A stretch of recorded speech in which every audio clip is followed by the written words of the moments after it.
બધી વાતો કરવાની છે। તો સૌથી પહેલા પરમાણુ ક્યાંથી આવ્યો, કેવી રીતે આવ્યો એની થોડુંક પ્રાઇમરી માહિતી આપી દઈએ। બહુ પહેલાના જમાનામાં ભારતીય વૈજ્ઞાનિકો અને ગ્રીક તત્વજ્ઞાનીઓએ બધાએ કોઈ પણ પદાર્થનો નાનામાં નાનો ઘટક પરમાણુ હોય એવું કીધેલું હતું। આ શબ્દ તમને જાણીતા લાગશે। કોઈ પણ પદાર્થના નાનામાં નાના અવિભાજ્ય કણને પરમાણુ કહે છે। સાંભળેલો છે કે નહીં? તમને યાદ હશે ડાલ્ટનનો પરમાણ્વીય સિદ્ધાંત। ડાલ્ટનનો પરમાણ્વીય સિદ્ધાંત જે આપણે ચેપ્ટર નંબર 1 ભણી ચૂક્યા છીએ। તો આ ડાલ્ટન નામના વૈજ્ઞાનિકે કીધેલું હતું કે કોઈ પણ પદાર્થ લઈ લ્યો અને એ પદાર્થનો એકદમ નાનામાં નાનો કટકો કરો તો એ પરમાણુ હશે। પરમાણુથી નાનું આ દુનિયામાં કોઈ નથી। હું આ વાત કરી રહ્યો છું ઈસવીસન 1900 અથવા તો 1800ની આજુબાજુની સાલની અંદર, જ્યારે ઇલેક્ટ્રોન, પ્રોટોન, ન્યુટ્રોનની શોધ નહોતી થઈ।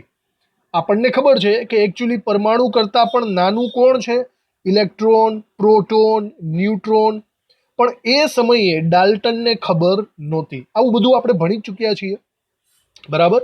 બીજું, આપણે પરમાણુનો શબ્દ મતલબ પરમાણુનું ઇંગ્લિશ કરો ને તો પરમાણુના ઇંગ્લિશને એટમ કહેવાય। તો આ એટમ શબ્દ ક્યાંથી ઉદ્ભવ્યો? તો એટમ શબ્દ એકચ્યુઅલી એટોમિયો ઉપરથી આવેલો છે। એટોમિયો એક ગ્રીક ભાષાનો શબ્દ છે જેનો મતલબ એવો થાય છે કે તોડી ન શકાય અથવા તો કાપી ન શકાય। તો એ જમાનામાં લોકો એવું જ સમજતા હતા કે પરમાણુથી નાનું કોઈ નથી, મતલબ પરમાણુની અંદર કોઈ કાપી શકાતું નથી। એટલા માટે એટોમિયો પરથી એટમ શબ્દ અસ્તિત્વમાં આવ્યો અને એટમને આપણે ગુજરાતીમાં શું કહીએ છીએ? પરમાણુ। તો આવી રીતના આ થોડીક પ્રાઇમરી બેઝિક માહિતી જે આપણે ચેપ્ટર નંબર 1 પણ ભણી ચૂક્યા હતા એને આપણે હવે મુદ્દા વાઇઝ જે ઇમ્પોર્ટન્ટ છે એમસીક્યુને રિલેટેડ એ બધું આપણે લખી નાખીએ। પ્રસ્તાવનાની અંદર જુદા જુદા મુદ્દા સ્વરૂપે આપણે અહીંયા લખશું કે પહેલી વસ્તુ તો કે પરમાણુનું અસ્તિત્વ ઈસવીસન પૂર્વે લગભગ 400ની અંદર, ઈસવીસન પણ પહેલા 400ની અંદર ભારતીય અને ગ્રીક વૈજ્ઞાનિકો અથવા તો આપણે એમ કહી શકીએ તત્વજ્ઞાનીઓએ પ્રતિપાદિત કરેલું હતું અથવા તો શોધેલું હતું। શબ્દ એનસીઆરટીનો છે, પ્રતિપાદિત કરેલું હતું। ઓકે, બીજા મુદ્દાની અંદર આપણે બીજી માહિતી એક લખી નાખીએ કે પરમાણુનો શબ્દ ક્યાંથી આવ્યો છે। પરમાણુ એટલે કે એનું ઇંગ્લિશ નામ થાય છે એટમ। શબ્દ એ ગ્રીક શબ્દ એટોમિયો પરથી આવેલ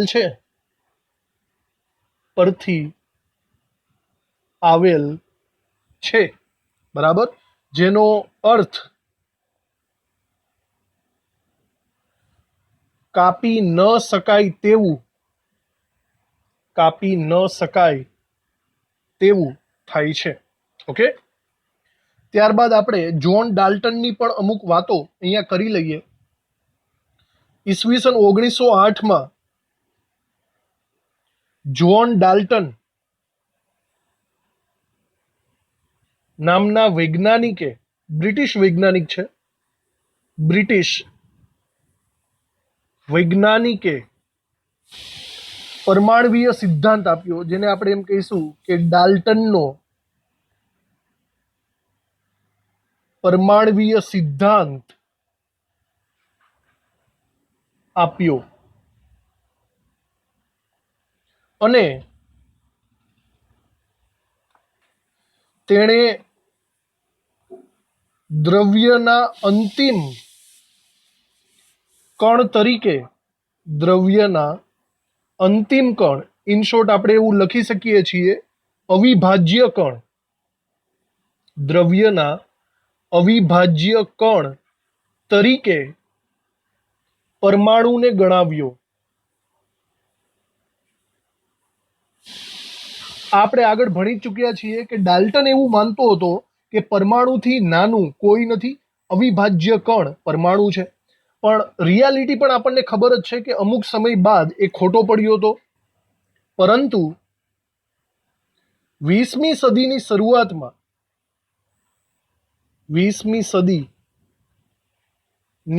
શરૂઆતમાં અવપરમાણવીય કણોની શોધ થઈ.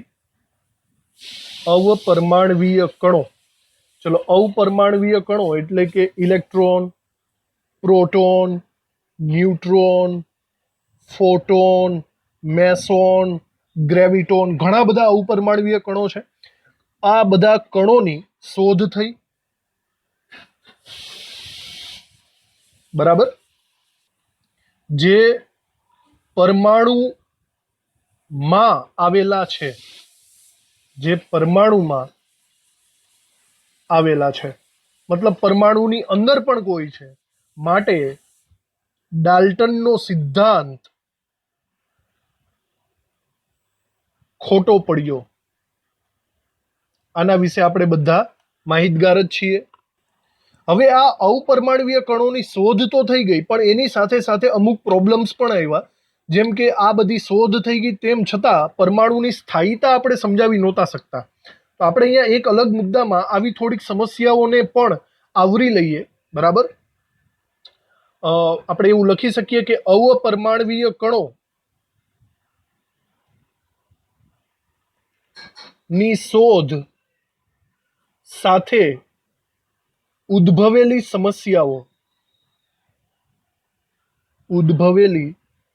સમસ્યાઓ કઈ કઈ પ્રોબ્લેમ્સ આવી બરાબર રીતે જોજો. પહેલી પ્રોબ્લેમ તો એ આવી કે પરમાણુની સ્થાયીતા હવે સમજાવવી કઈ રીતે.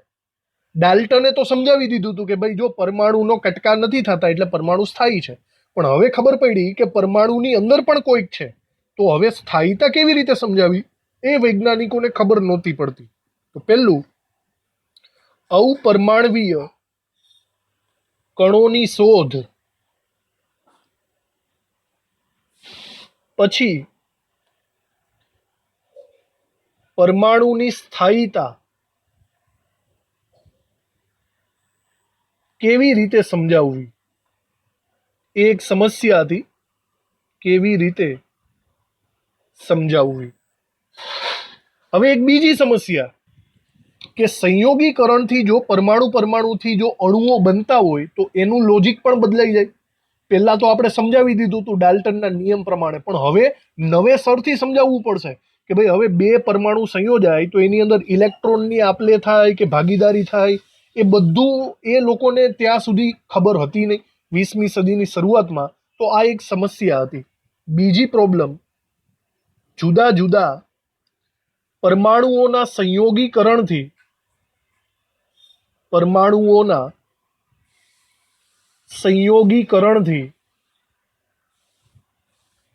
બનતા જુદા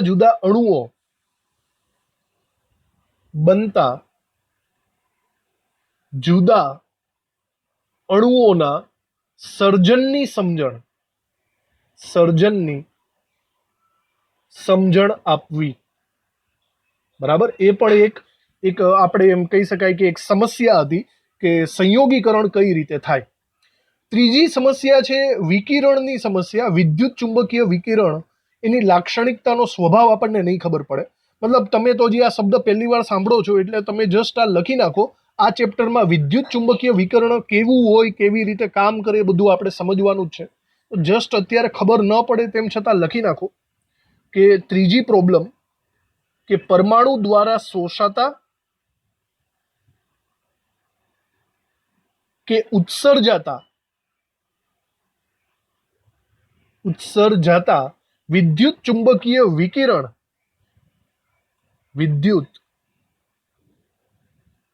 ચુંબકીય વિકિરણની લાક્ષણિકતા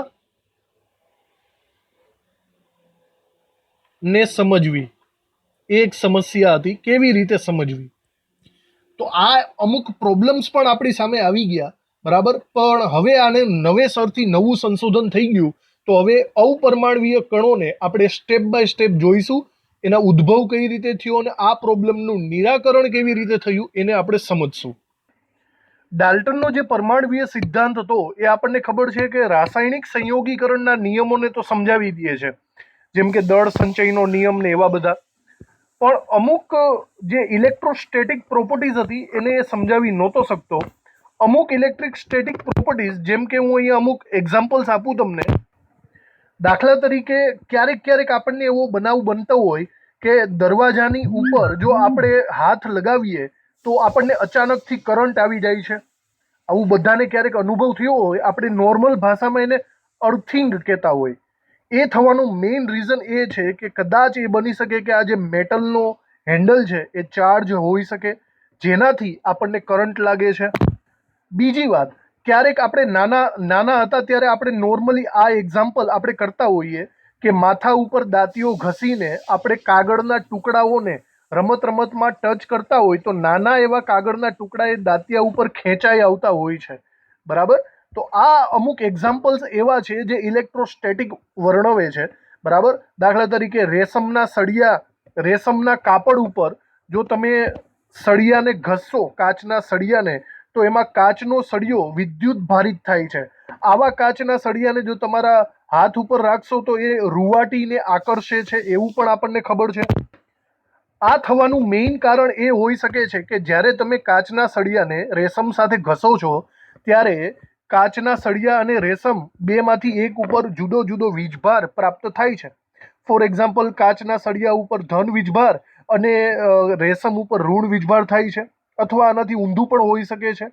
આવું થવાના કારણે આકર્ષણ અપાકર્ષણ જોવા મળે છે. આકર્ષણ અપાકર્ષણ તો આપણને ખૂબ જ સારી રીતે ખબર છે કે જો સમાન વીજભાર ઋણ કે ધન એકબીજાની નજીક આવે તો તે અપાકર્ષણ પામે છે, મતલબ તે એકબીજાથી દૂર જશે, એ તો ખબર જ છે. અને જો વિરુદ્ધ વીજભાર પ્લસ અને માઇનસને એકબીજાની નજીક લાવવાનો પ્રયત્ન કરશો તો તે એકબીજા સાથે આકર્ષણ પામે છે. અહીંયા સ્પષ્ટ દેખાય છે કે ઋણ વીજભાર એકબીજાથી દૂર જશે, ધન વીજભાર એકબીજાથી દૂર જશે, પણ પ્લસ અને માઇનસ વીજભાર એકબીજાની નજીક આવશે. વિરુદ્ધ વીજભાર વચ્ચે આકર્ષણ થાય અને સમાન વીજભાર વચ્ચે અપાકર્ષણ થાય. આવું તમે ફિઝિક્સમાં પણ ભણી ચૂક્યા છો, બેઝિક કોન્સેપ્ટ જ છે આના વિશે. આ વાતને આપણે અહીંયા નોટબુકમાં નોંધ કરી રાખીએ કે ડાલ્ટનનો પરમાણવીય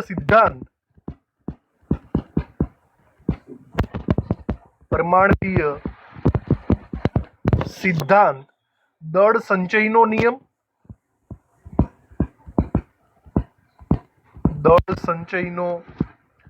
નિયમ, નિશ્ચિત પ્રમાણનો નિયમ,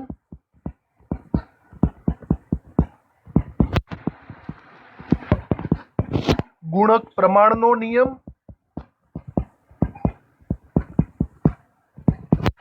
આ બધા નિયમોને સમજાવી શકે છે. નિયમને સફળતાપૂર્વક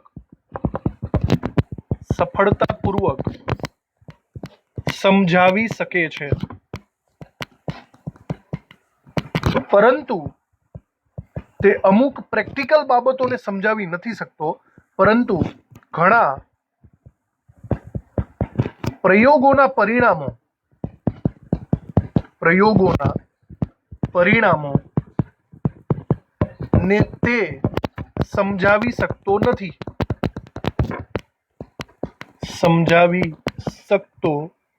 નથી. દાખલા તરીકે અમુક એક્ઝામ્પલ્સ આપણે અહીંયા લખીએ. દાખલા તરીકે કાચ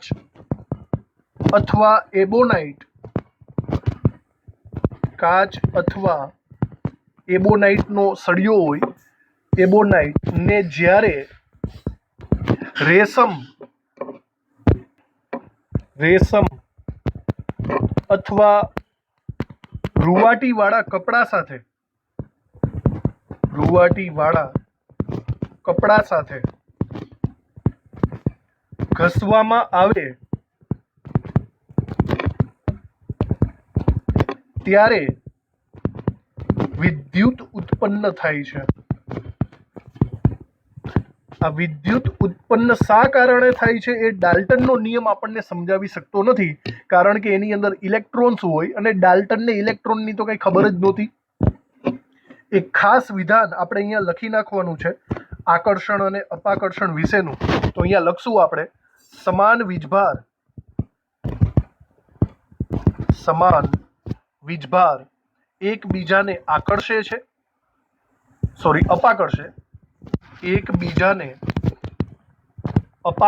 છે અને અસમાન વીજભાર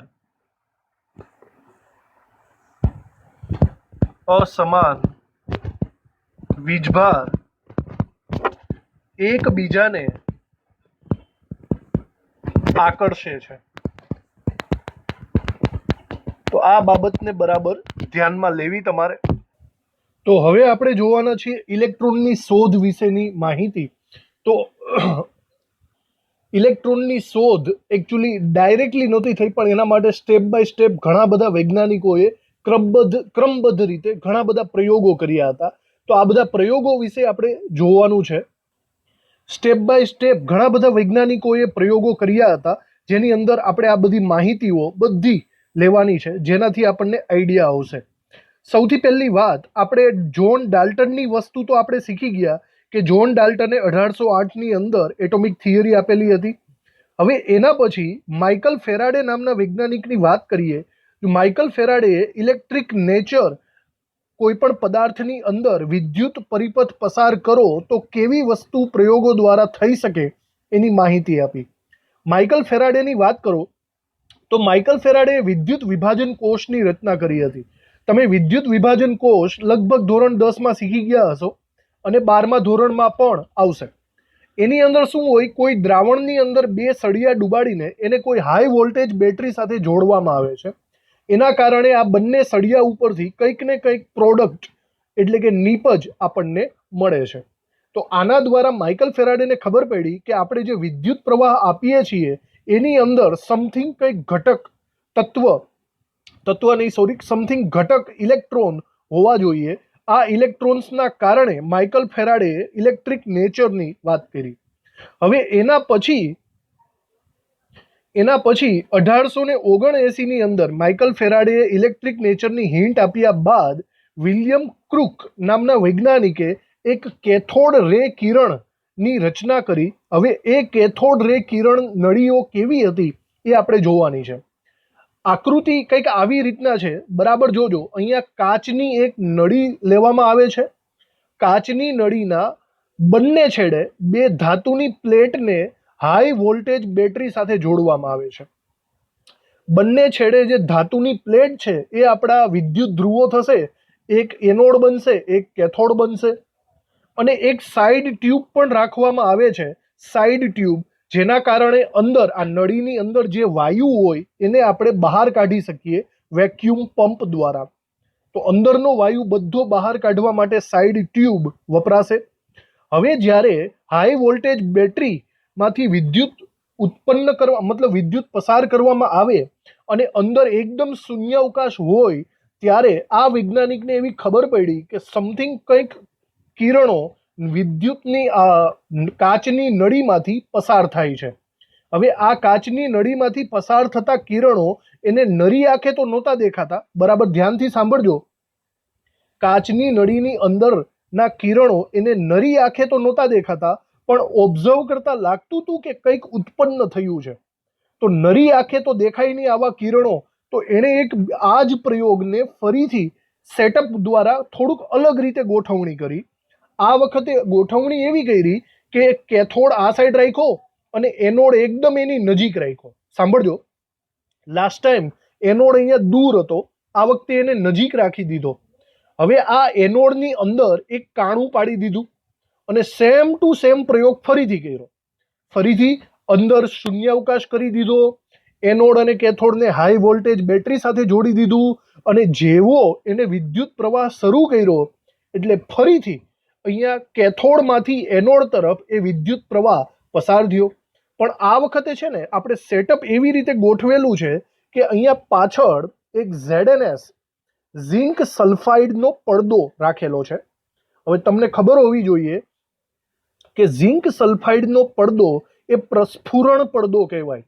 પ્રસ્ફુરણ પડદાની એનો મતલબ એમ થયો કે એના ઉપર જો કોઈ પ્રકાશનું કે કોઈ પણ કણ આપાત થાય તો એ ઝળહળી ઉઠે, એટલે કે એક રીતના એ ચમકી ઉઠે. એવી રીતે નોર્મલી એ પડદો જ હોય, પણ જો એના ઉપર કોઈ કણો આપાત થાય તો એ ચમકવા માંડે.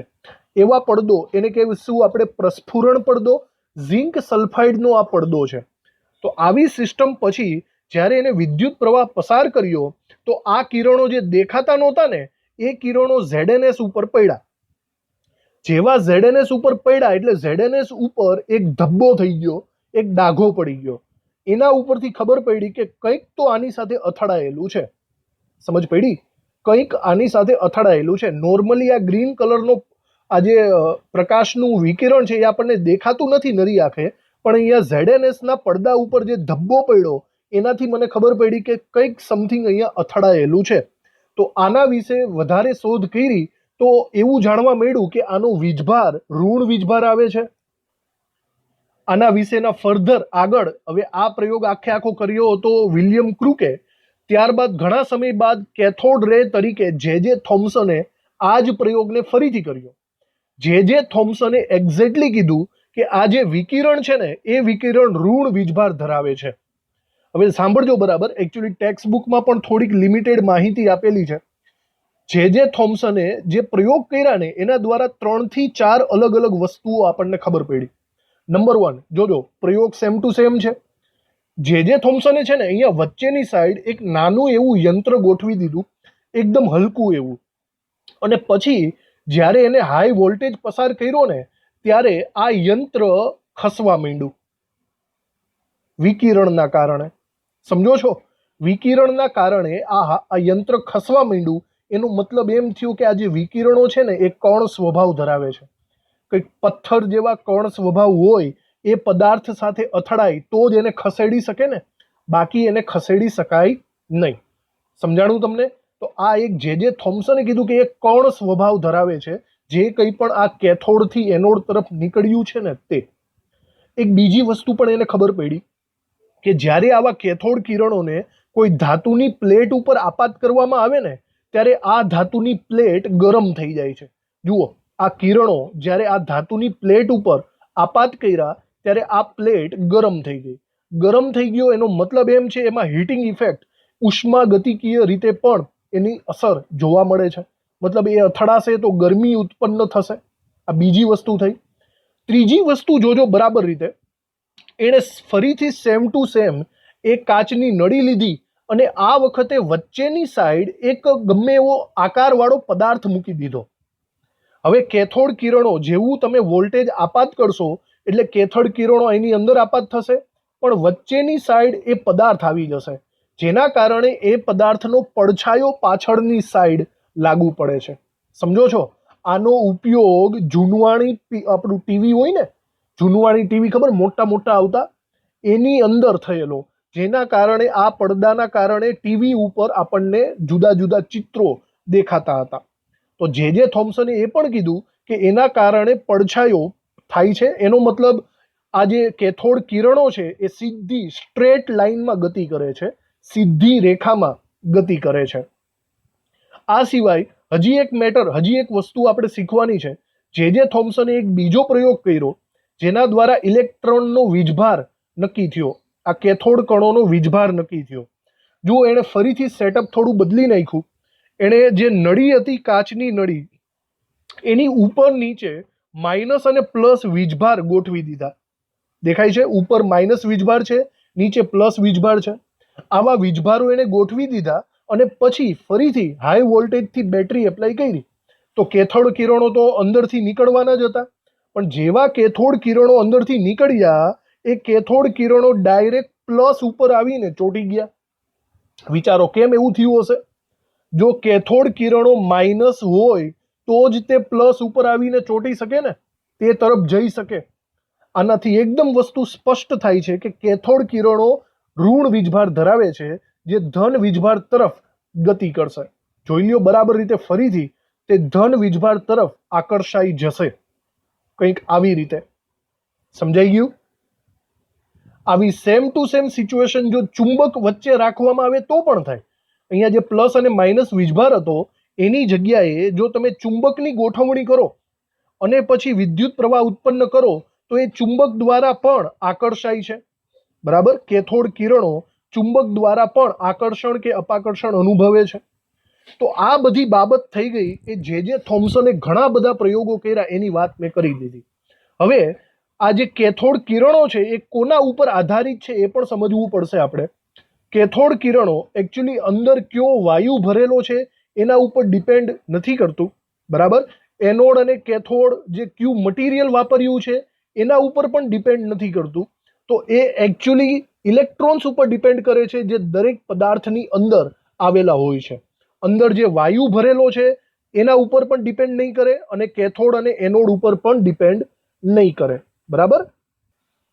હવે જે વસ્તુઓ આપણે અહીંયા શીખેલી છે એને આપણે સ્ટેપ બાય સ્ટેપ લખવાની છે.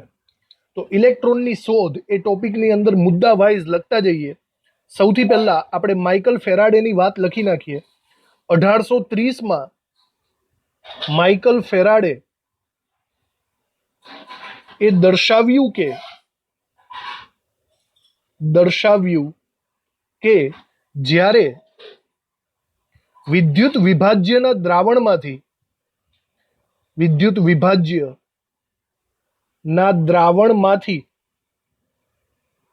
વિદ્યુત પ્રવાહ પસાર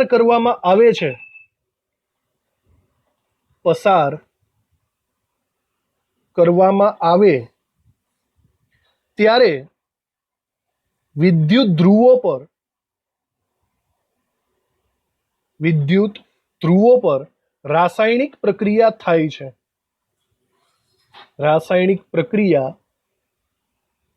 થાય છે, બરાબર. જેને પરિણામે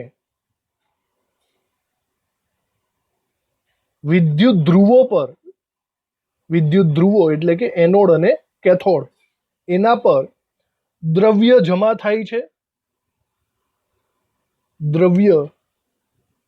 થાય છે, આપણને નીપજ મળે છે, બરાબર. આના દ્વારા આપણને એવું જાણવા મળે, મતલબ કે અહીંયા નીચે લખીએ, આ પરિણામો દ્વારા જાણવા મળે છે કે વિદ્યુત પણ કણ સ્વભાવ ધરાવે છે,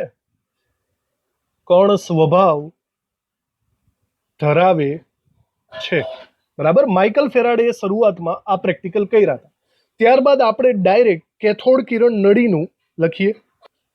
એના માટે આપણે કેથોડ કિરણ નળીની આકૃતિ દોરવી પડશે. તો એ આકૃતિ બરાબર રીતે ડ્રો કરવાની છે. આ આકૃતિ બરાબર રીતે જોજો, જેવી રીતે સાદાઈથી આકૃતિ દોરવાની એવી આકૃતિ દોરવાની. અહીંયા આ કાચની નળી છે જેની ઉપર એક આઉટલેટ રાખ્યું છે શૂન્યાવકાશ કરવા માટે. ખાસ કરીને આ એનોડ અને કેથોડની પટ્ટીઓ દોરવાની છે જેને આપણે વોલ્ટેજ સાથે જોડવાનું છે. સાદી એવી આકૃતિ આપણે દોરવાની. ચલો, અહીંયા તમારે એક બીજો મુદ્દો પાડીને લખવાનું છે કે 1850ની આસપાસ ઘણા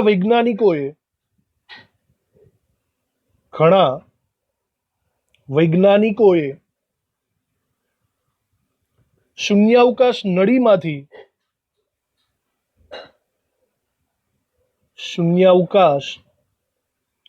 નળીમાંથી વિદ્યુત વિભારનો અભ્યાસ કર્યો. આમાં કોઈ એક વૈજ્ઞાનિકનું નામ નહીં આવે, ઘણા બધા વૈજ્ઞાનિકોએ સાથે મળીને કામ કર્યું છે. એની આકૃતિ દોરી નાખી, એના વિશે ડિસ્કશન આપણે નીચે લખીએ. તો આકૃતિની વાત કરીએ તો આકૃતિમાં દર્શાવ્યા પ્રમાણે કેથોડ કિરણ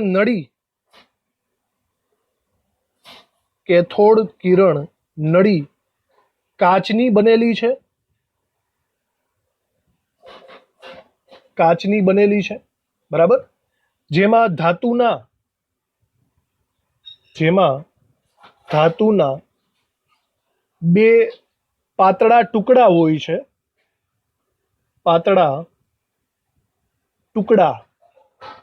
હોય છે, જેને આપણે એનોડ કેથોડ કહીશું, જેને વિદ્યુત ધ્રુવ કહે છે, જેને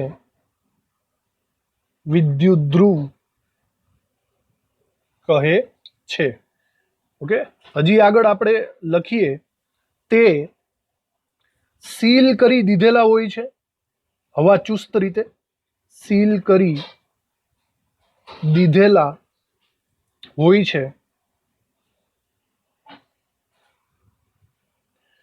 હવે એની નીચે એના પછીના મુદ્દામાં લખીએ, વાયુઓમાંથી જુદા જુદા વાયુઓમાંથી વિદ્યુત વિભાર માત્ર નીચા દબાણે અને ઊંચા અને ઘણા ઊંચા વોલ્ટેજે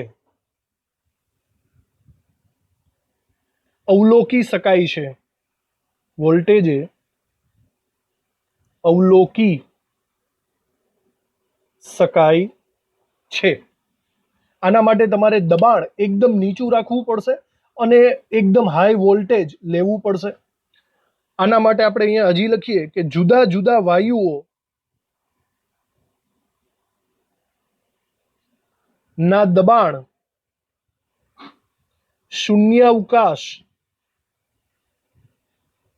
શૂન્યાવકાશ કરતા જઈને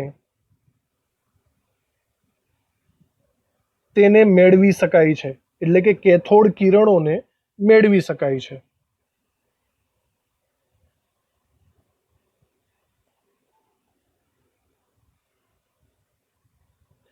તો આના માટે તમે આની અંદર જુદા જુદા વાયુઓ ભરી શકો છો, હાઇડ્રોજન, હિલિયમ એવા વાયુઓ, પણ એને શૂન્યાવકાશ નજીક લઈ જવા પડશે અને ઊંચું હાઈ વોલ્ટેજ દેવું પડશે.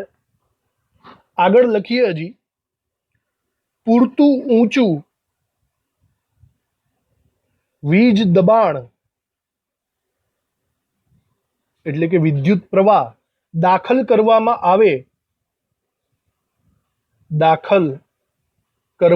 આવે ત્યારે પ્રવાહ વહેવા માંડે છે.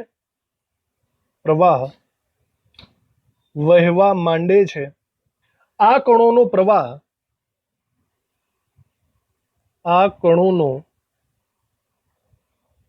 પ્રવાહ ઋણ વિદ્યુત ધ્રુવ થી ધન વિદ્યુત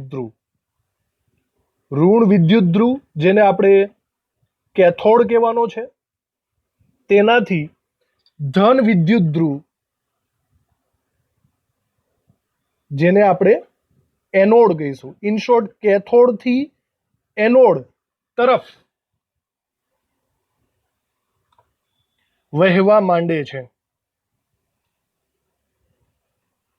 ઓકે, આ આપણે કહી શકીએ પણ એકચ્યુઅલી એને અવલોકી શકાતા નથી, એ આપણને નરી આંખે નહીં દેખાય. આને મતલબ આ જે કિરણો છે, આ કિરણોને કેથોડ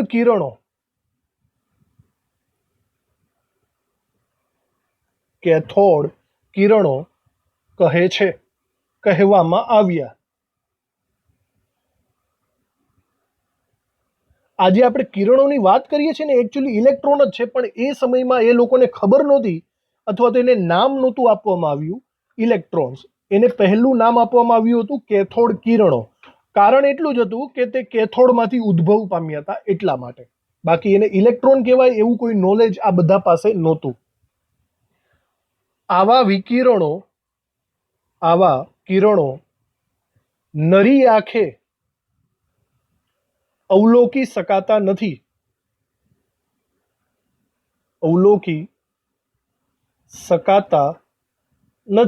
એના માટે એક અલગ પ્રયોગ કરવો પડશે. તો આપણને કેમ ખબર પડી કે કેથોડથી એનોડ તરફ ગયા? એના માટે અલગ પ્રયોગ કરેલો હતો. એ અલગ પ્રયોગ પ્રસ્ફુરણ પડદાનો હતો, જે આપણે હમણાં એનિમેશન દ્વારા પણ સમજેલા હતા. બરાબર, અહીંયા કેથોડ ત્યાં ને ત્યાં જ છે, પણ એનોડને થોડોક એવો નજીક લઈ લીધેલો છે અને એનોડની અંદર છિદ્રો પાડી દીધેલા છે અને આ છિદ્રોમાંથી પાછળ પ્રસ્ફુરણ પડદો રાખેલો છે.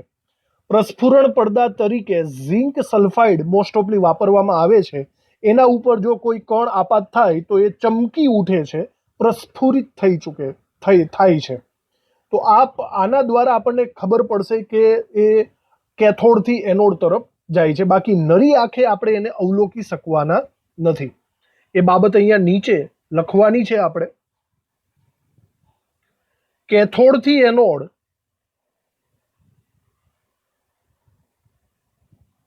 તરફના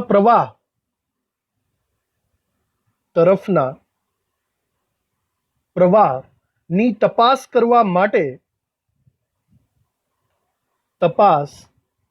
કરવા માટે એનોડમાં એક છિદ્ર પાડી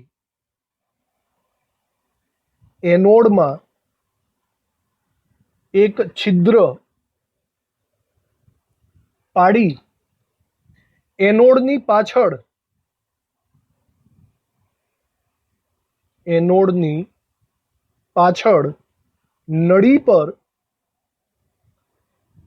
ZnS એટલે કે ઝિંક સલ્ફાઇડ જેવા પ્રસ્ફુરણ પદાર્થનું પડ ચઢાવી દેવાયું.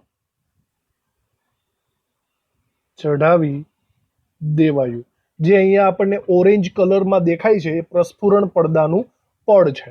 ઓકે. જ્યારે કિરણો એનોડમાંથી પસાર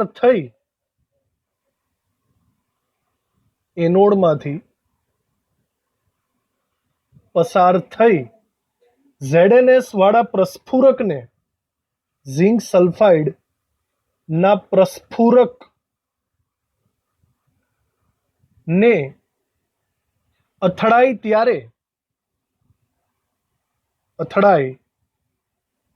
ત્યારે ચડાવેલ પડ પર તેજસ્વી ધબ્બો અથવા તો આપણી ભાષામાં ડાઘો વિકસી આવે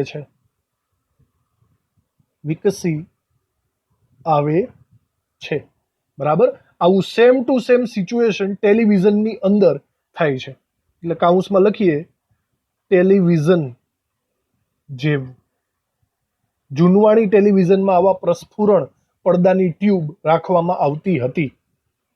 હવે જે આપણે આખો કેથોડ કિરણોની નળીનો જે પ્રયોગ કર્યો છે એના પરિણામો શું છે એની નોંધ કરવાની છે.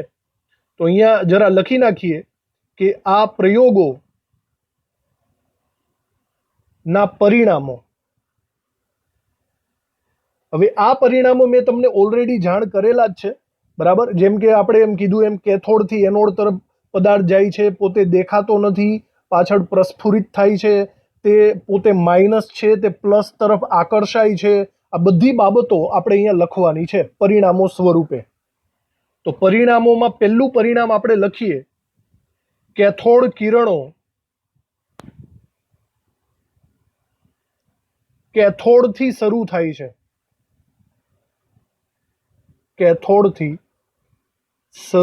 છે. અને એનોડ તરફ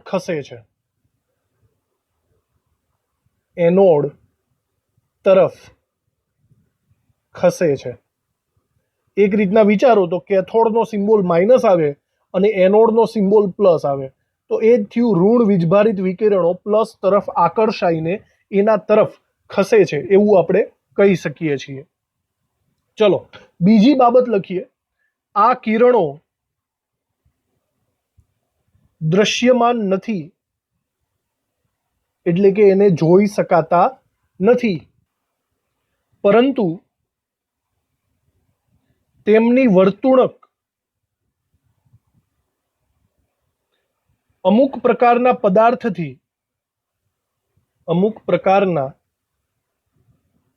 પદાર્થથી ચકાસી શકાય છે. અમુક પદાર્થ એટલે પ્રસ્ફુરણ વાળો પદાર્થ. આ સ્ફુરદીપ્ત, ગુજરાતી નામ છે સ્ફુરદીપ્ત અથવા પ્રસ્ફુરણ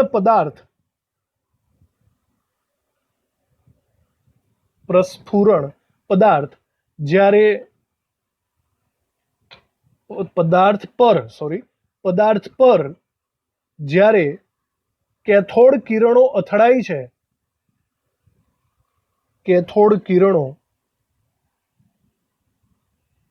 અથડાય છે ત્યારે તે પદાર્થ ચળકે છે અથવા તો ચમકે છે. આવી સેમ સિચ્યુએશન ટીવી એટલે કે ટેલિવિઝનની અંદર હોય છે. એ બાબત પણ અહીંયા લખી નાખીએ. ટેલિવિઝન પિક્ચર ટ્યુબ કેથોડ કિરણ ટ્યુબ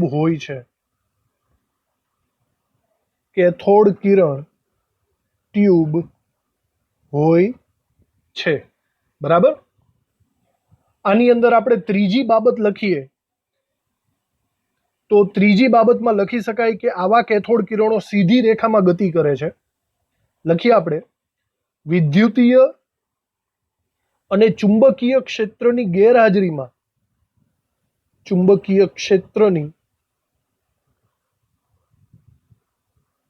ગેરહાજરીમાં આ કિરણો એટલે કે કેથોડ કિરણો સીધી લીટીમાં ગમન કરે છે અથવા તો ગતિ કરે છે. વિદ્યુતીય અને ચુંબકીય ક્ષેત્રોની ગેરહાજરીમાં. પણ જો વિદ્યુતીય અને ચુંબકીય ક્ષેત્ર લાગુ પાડવામાં આવે તો તે પોતાનો પથ બદલી નાખશે. આપણે જોયેલું જ છે કે જ્યાં પ્લસ વીજભાર હતો એના તરફ એ ગતિ કરવા માંડ્યો હતો. એનો મતલબ એ પોતે ઋણ હોય તો જ પ્લસ તરફ આકર્ષાશે. ચોથામાં લખીએ, વિદ્યુતીય અને ચુંબકીય ક્ષેત્રની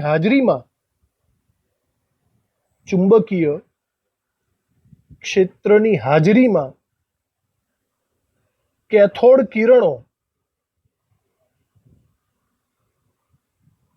કેથોડ કિરણોની વર્તુણક ઋણ વીજભારિત કણો જેવી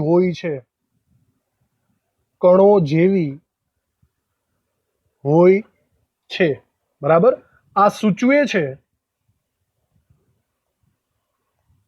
કે કેથોડ કિરણો ઋણ વીજભાર ધરાવે છે, નેગેટિવ વીજભાર ધરાવે છે. બરાબર. જેને પાછળથી આપણે ઇલેક્ટ્રોન્સ કહ્યું, જેને ઇલેક્ટ્રોન કહેવામાં આવે છે. એટલે કે ઇલેક્ટ્રોન ઋણ વીજભારિત છે એની સાબિતી કેથોડ કિરણ નળીમાંથી આપણને મળી છે. ત્યારબાદ આપણે પાંચમી એના પરિણામમાં લખીએ કે કેથોડ કિરણો કોના ઉપર આધારિત હોય છે. તો કેથોડ કિરણો ની લાક્ષણિકતા વિદ્યુત ધ્રુવો ના પદાર્થો પર કે નળીમાં રહેલા વાયુના સ્વભાવ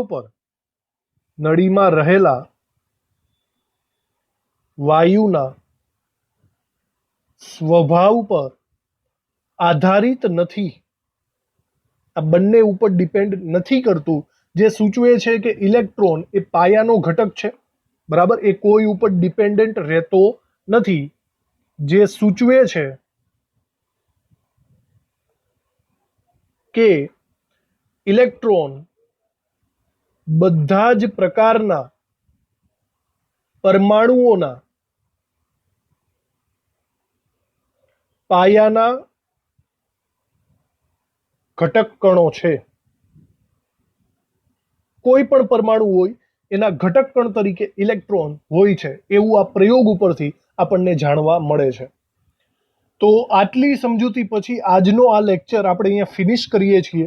બરાબર. નેક્સ્ટ લેક્ચરમાં આપણે આ જ વસ્તુને આગળ વધારશું. E/m ratio